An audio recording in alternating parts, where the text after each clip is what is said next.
নমস্কার। আজ 5ই জুন, বিশ্ব পরিবেশ দিবস। আমরা ছোট থেকেই জেনে এসেছি যে গাছের প্রাণ আছে।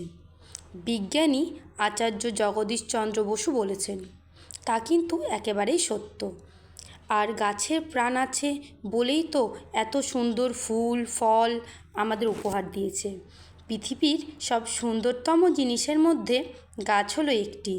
তাই আর বলতে কোনো দ্বিধা নেই যে গাছ মাত্রই সুন্দর, এবং সব সৃষ্টির মধ্যে গাছ হলো একটি।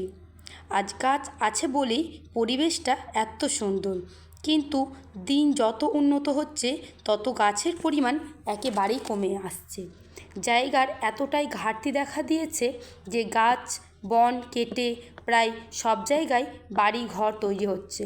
তাই আমাদের এখন আমাদের বাড়িতেই গাছ লাগাতে হবে।